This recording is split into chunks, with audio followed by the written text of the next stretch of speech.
CondcutorPro, offline editing, and curve data. Once your data is recorded or imported, CondcutorPro allows for very finite data editing by channel or group.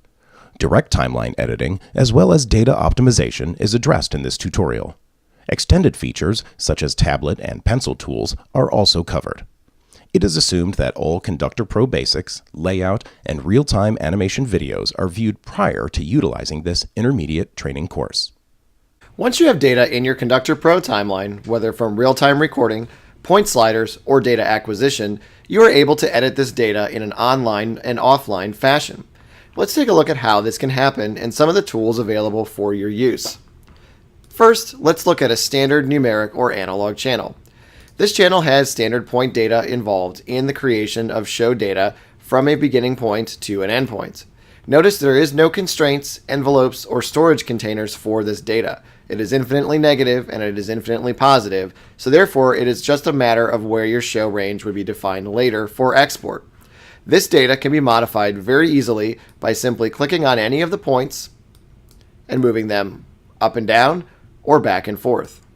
I can select a group of points and move that data up and down, as you can see here. I'm doing this so far just by left clicking on the points, left clicking and dragging, and then moving the points, or selecting an individual point and clicking and holding to move that value. A few other options are available for direct timeline editing. If we want to select a bounding box for the data within a specific range, we can left click and drag and then right click prior to letting go of our mouse, or keep the selection highlighted and come up to the toggle selection mode. Once we have this toggle selection mode, I can stretch, scale, or move the data within this bounding box, and the data on the timeline will repurpose. This is very useful for not having to try to capture data on the fly while editing and while modifying. Once I click off the box, I'm no longer bound to that box for editing my data. Let's look at this one more time. If I wanted to select just this range for editing, I could left click and release and adjust left and right and up and down. For more finite editing, I can left click, immediately right click, or come up to the top where it says toggle selection mode. With this selected, I can now stretch and skew the data with a little bit more accuracy than I could just my mouse. This gives me about 50% of the editing abilities that I would need for analog data. However, there's much more. Let's go through some of the features up here at the top. We can have the locator follow the mouse clicks. So as I came over here, this locator is following immediately my data edits, and I'm seeing these preview in real time. This gives us the best of both worlds for both online, offline, and point data editing. Of course, I can turn that off and have the locator follow the dragged points, which not only gives that update to the real-time output on the Pro Commander, but it also allows us to drag this and move the locator in real time. This means that I've edited this point. This point is now at 34.12%. When I roll the timeline, I roll that timeline directly from that point in the data. So there's not as big of a concern for ease in, there's not as big of a concern for jarring data. So these two functions here are very effective for the purpose of online-offline editing. Of course, we can disable or enable the auto scroll locator to have that be visible on the screen. This can help with resource consumption if this is turned off or on, but it's also an editor tool to help give you the ability you need to focus on the timeline. We can enable or disable guides. We'll come back to these guides in a moment. And of course, we've already looked at this toggle selection mode for editing within a bounding box. But let's say we want a little bit more precision for editing a group of data. Let's select these groups of points here and now right click on the track header. We've talked about library, we talked about cut and copy, we've talked about how to insert additional points. But if we go to the bottom of any numeric channel, we're going to notice that we have a sub-menu for point editing. From here, we can delete all points, we can create new points at a current time, we can invert the values, we can scale the values mathematically, we can shift the values mathematically, we can change the interpolation from linear, step, or curve to any of those objects. Again, that can be applied to either the selection or the entire track. We can scale the values for any factor, selection or track.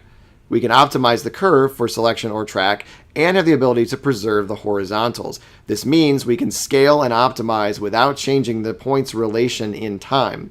or we can align this to a primary selection within our timeline. Let's take a look at one that's very easy to see in this training video. If I highlight that selection and hit invert, that inverted my entire timeline. So notice that if we highlight a set of points within the timeline and it does not show a selection only, for example here, let's move this into curve data and say selection only. Notice how it just modified the selection. If I choose one of these and it does not say selection only, so for example, if I scale time, make a factor of 6, and hit apply, notice that that did modify the entire track. Certain functions have the ability to be selection or track, and certain functions are track only. Remember, you can always undo this editing either through Control-Z, the edit undo function, or the drop-down step undo list.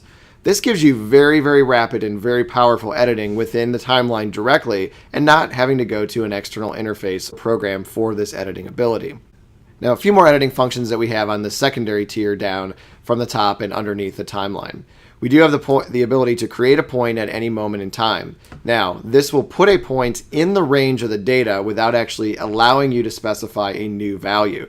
So for example, if I move the timeline forward just a frame or two and I press this create data at points, this is just creating a point. But then, of course, I can drag it up and down either with my mouse, or notice it will create a point slider and I can edit that with the point slider as well. Okay, so we've got that option.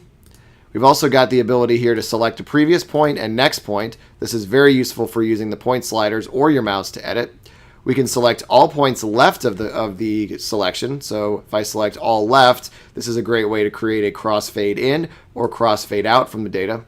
I can select points right, and of course I can select all points right, and that will again allow this allow this section to the right of that cursor to be selected and edited as one whole. I can put the bounding box across any of my selections and of course modify or edit in that fashion. Or I've got the ability to align this point to the previous point. So let's take a look at that. See here how we have a piece of rogue data spiking up to what percentage is that? 40% when the other two are low down in the timeline. If I select this align a point value to the previous point, it's going to create a more smooth crossfade here up to the next level. Same thing here, if I align it to the next value, notice that it ramps up and then stays at that level all the way across. So rather than sitting there and hunting and poking and trying to figure out what this mathematical percentage is, you can simply align to a previous or next point. Again, we can highlight and select to a primary selection. So if I select this was a primary selection from some point in time, and all of these points were aligned together. One very popular tool is the smudge tool. The smudge radius can be adjusted by this slider, as you can see, and it can be toggled off and on by using the S key. So at any point during our editing, I can momentarily hold down the S key, so I'm pressing the S key on my keyboard, and I can move and slide this data vertically or horizontally with tweening on the fly. If you have a scroll mouse, you can move this up and down by just moving the scroll wheel on your mouse, and this will adjust accordingly. So the bigger my radius, the bigger the sludge factor. And through this, I can modify and smooth out an entire section of time without a lot of advanced editing. We also have the pencil tool. The pencil tool can be added by pressing the F key, so it's toggled on right now. Both the smudge tool and the pencil tool can be toggled off and on, or they can be used while in the timeline while holding down the S key and then releasing, or for the freehand tool by holding down the F key. So notice that I did not toggle the pencil on, although that is an option, but I just simply pressed the F key here to draw a straight line across to here. Now notice that freehand tool allowed me to connect these points without having to go into individual point edits or to use any of the other smoothing or scaling tools up here. Not only is this good for editing, so let's go ahead and do that, but I can also create data. If I wanted to create a little sine wave here, I could simply do that with my mouse by using that freehand tool. Now, as exciting as this is with a trackpad or a mouse, this function was specifically built for tablets such as a Surface Pro or a Wacom editing tablet that would have a pen tool. With this, you can draw directly on the timeline and edit directly on the timeline without having to worry about the translation of your mouse or trackpad to this timeline data. So these two are very powerful for mouse, tablet, and freehand editing functions. Let's look at the last two, which are the horizontal and vertical locks. The horizontal lock would allow you to move horizontally only, not adjusting the percentage of the value. Notice I'm going up and down and it is not moving, but to adjust this point in time. This can be for a single point, or it can be for a group of points. So if I wanted to slide a mouth move forward or backward in the timeline, I can do this very easily without having to worry about my percentage being adjusted. Additionally, I can lock vertical, which forces this to stay in time but allows me to scale the movement. This is also useful for a mouth move where I did not want to adjust the timing, but I did want to adjust at what intensity the mouth opened and closed. Again, these are activated through these icons or by pressing the H or V keys. Of course, with Control-C, Control-V, and Control-X, I have cut, copy, and paste.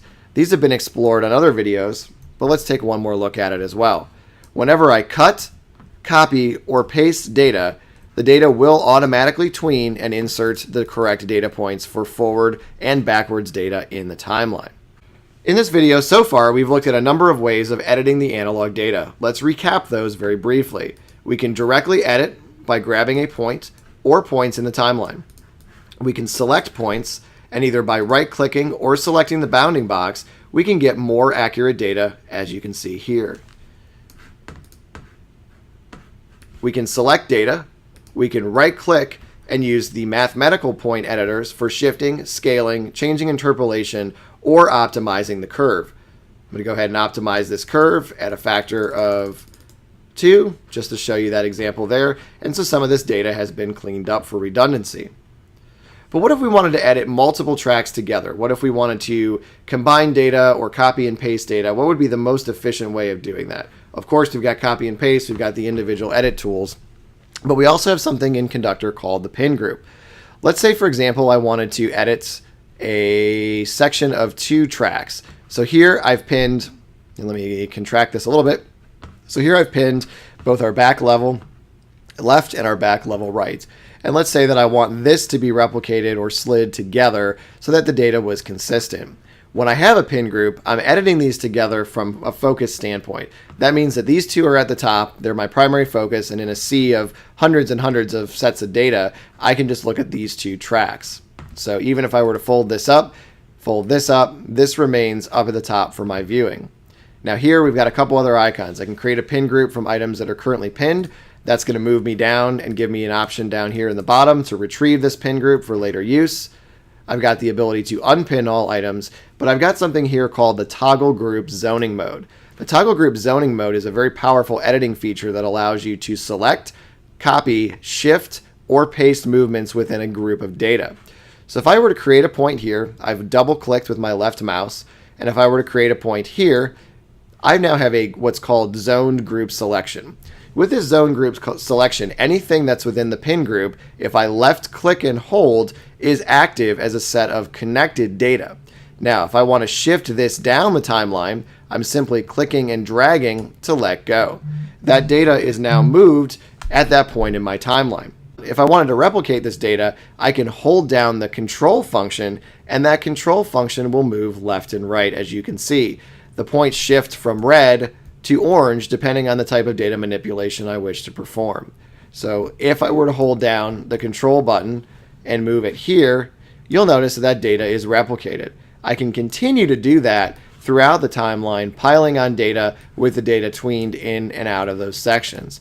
Very powerful for allowing you to copy, shift, or move data. Of course, I can move this in and out, and I can select and copy and paste smaller sections of data, and you can see how that falls off and copies and pastes as we go. You can have multiple groups within a particular zone area and allow those to move and shift around, or you can simply unpin these at any time.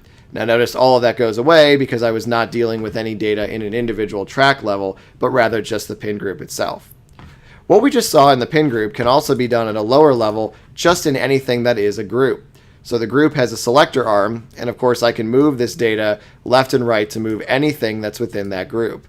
Now, what's interesting about this is that it's going to move both the DMX and the color data. So note that earlier on there were some functions that were limited for color channel data, such as DMX reassign and a few things within the library functions. However, within the group data, we're able to move entire sets of DMX recorded data and color channels together. So note that this zone toggle mode can be used in a very similar manner to the pin group for both copy and paste and movements where things are in conjunction. So here you notice that we've taken both the color channel data and the timeline data and replicated this fade in and out. So we have a very staggered and rapid sunset movement here. Of course, I don't want that, so I'm going to back that out using the Control-Z function. So with all this editing power comes some responsibility and limitations that, of course, we'll want to put in. If we click on an analog or numeric channel and go over to the properties window, notice that we've got a few other features that we can employ. One is a value range. So even though we're showing 0 to 100% or 255 in the DMX 8-bit sphere, we can limit this value range, let's say, to 128. If I do this, everything is rescaled. My data is still kept at 0 to 100%. That's still a percentage. But if I click on one of these points here, you'll notice that the maximum value in this case is 25% of the total output for that channel. So that's important to know. I'm going to put that back to 255. Okay. 255. Now that does scale, so we went in that case from 0 to 128. We cut things in half, and then we went back to 255. So it was scaling that data proportionally. So if I keep backing it up and undoing it, I'll get back to my original 255 data here. So now we're back at our 255 data without that scaling. Now default values are also important, particularly in analog animation. So if I have a default value here of 75%, it is going to, when I scroll out in the timeline, so if I pull this out a little bit, you'll notice that it is defaulting to 75 as a value here. That's anytime there is not data, it's going to rest at 75%. So this could be your home position, could be something of that nature. We've also got the invert option there. That invert option would allow you, again, to make 0 to 100 actually perform as 100 to 0. The curve tension is, of course, during editing, what is the actual response and the tension of the curve in terms of snapping. And then now let's look at guides. So for guides, we have a couple options. So this here could be that default level. So as I'm editing, I can snap to that default level. But I can also create some safe min. So I'll do safe minimum, and we'll snap to that. And I'll do that at 25%. And I will do safe maximum, and I will call that safe max. And show that as snap. Let's make that actually 75%. So here in the timeline, you can see that as I were to zoom in and adjust this point, I'm snapping to this middle point, this resting point, and I'm also snapping and not going above this safe maximum. So in this case, the character, yes, you could push it above the 75%, but I want my editing to remain at that point. Now these can of course also be scaled in the real-time editing setup, in the recording groups and the input setup, but this is just for offline editing. So notice how we're snapping between these guides, and we're protecting ourselves from going above 75% or below 25%. I click back on the track header. Notice that we also could extend this range to be beyond the one channel range, or of course increase the precision to 16-bit. So there are some values here when it comes to the track configuration itself. We talked a little bit about markers in the timeline and what we can do with as far as getting things to move around or jump around in the timeline. But let's say I wanted to put in markers for where the home position should be along the timeline. This might be for an interactive exhibit or something that requires, let's see here, use custom color, white, requires something to be at that home position. So notice this is going to snap both to that percentage and to that value at that point in time. So again, we can use these vertical markers and the horizontal limits in an effort to get to that precision of vertical timing as well as the level itself. So don't forget about the markers. Don't forget about how we can jump around with those markers in terms of how the value can snap to a safe minimum, preset level, or a safe maximum. This concludes this tutorial on offline editing and curve data. For more information, please visit faq.waggle.support.